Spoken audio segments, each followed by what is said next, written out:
Bonjour, voici une vidéo pour vous expliquer comment remplacer et régler votre moteur radio de volet roulant. Ici, pause applique. Il est préférable de faire cela à deux. Ce tuto est fait en studio, à adapter en fonction de votre habitation. Important, pensez bien à couper l'alimentation du disjoncteur. Pour commencer, débranchez les fils de la boîte de dérivation.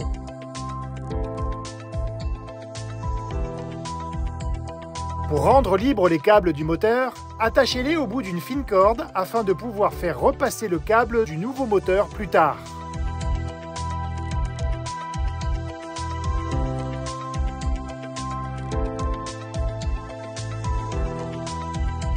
Puis, retirez le coffre des coulisses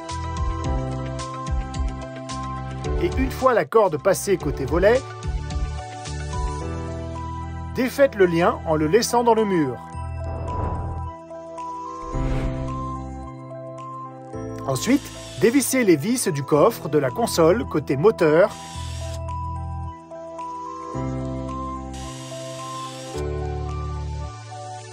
et retirez la console du coffre et le moteur du tube. Puis, dévissez la contreplaque.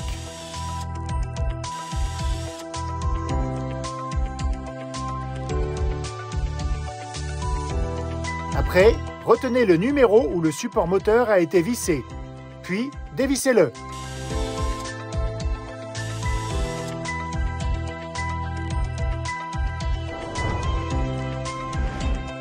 Prenez votre nouveau moteur et vissez le support moteur dans le même numéro.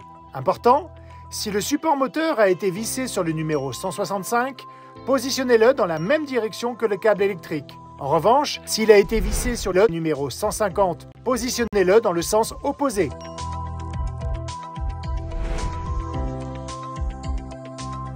Puis, insérez le moteur dans la console. Attention à bien respecter le sens du moteur lorsque vous le reposez, comme indiqué sur le schéma.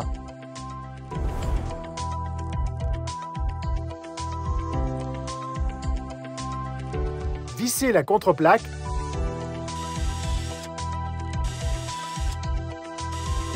et placez le tout dans le tube.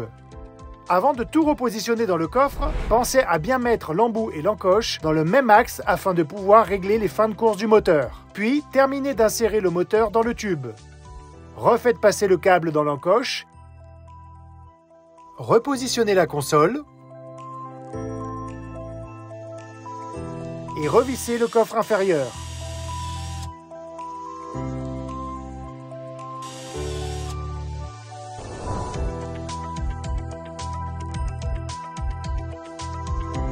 Attachez à nouveau la corde avec le câble du moteur.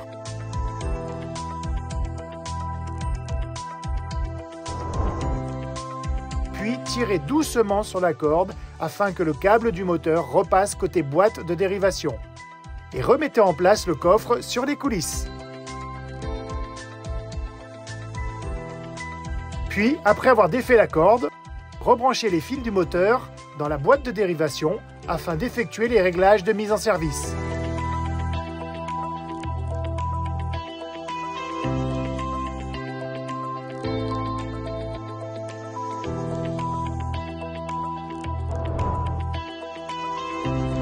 Pour effectuer les réglages, commencez par dévisser le coffre inférieur pour avoir accès au curseur des réglages.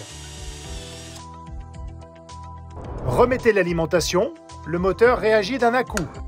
Important, vous avez 3 secondes pour appuyer à l'arrière de la télécommande et 3 secondes pour appuyer sur la touche de la descente. La télécommande est ainsi appareillée. Si le moteur ne tourne pas dans le bon sens, faites 3 impulsions successives à l'arrière de la télécommande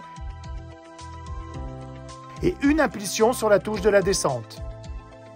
Le moteur réagit d'un à coup, le sens est donc bien inversé. Pour régler la fin de course basse, appuyez sur le bouton descente de la télécommande. Si le moteur descend et ne s'arrête pas au milieu de la montée, appuyez sur stop. Tournez la molette de réglage correspondante à la flèche de rotation descente dans le sens des aiguilles d'une montre pendant une dizaine de tours, puis appuyez sur le bouton descente de la télécommande pour vérifier si le volet descend encore ou s'il s'arrête. S'il descend encore, appuyez sur Stop et recommencez l'opération de réglage jusqu'à ce que le moteur ne tourne plus. Quand vous avez appuyé sur le bouton Descente et que le moteur ne tourne plus, tournez la molette correspondante à la descente dans le sens inverse des aiguilles d'une montre jusqu'à ce que le volet arrive à la position voulue.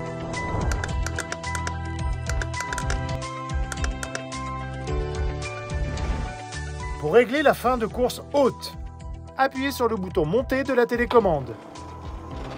Si le moteur monte et ne s'arrête pas au milieu de la montée, appuyez sur Stop. Tournez la molette de réglage correspondante à la flèche de rotation montée dans le sens des aiguilles d'une montre pendant une dizaine de tours. Puis, appuyez sur le bouton Monter de la télécommande pour vérifier si le volet monte encore ou s'il s'arrête. S'il monte encore, appuyez sur Stop et recommencez l'opération de réglage jusqu'à ce que le moteur ne tourne plus. Quand vous avez appuyé sur le bouton Monter et que le moteur ne tourne plus, tournez la molette correspondante à la montée dans le sens inverse des aiguilles d'une montre jusqu'à ce que le volet arrive à la position voulue.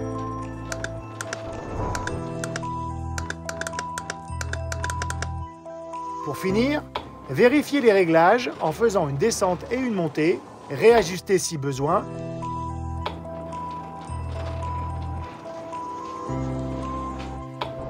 Et vissez le coffre inférieur sur les consoles.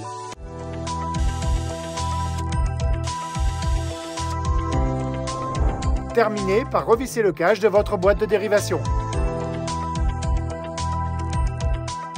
On espère que nos explications vous ont permis d'activer votre moteur radio de volet roulant. À bientôt!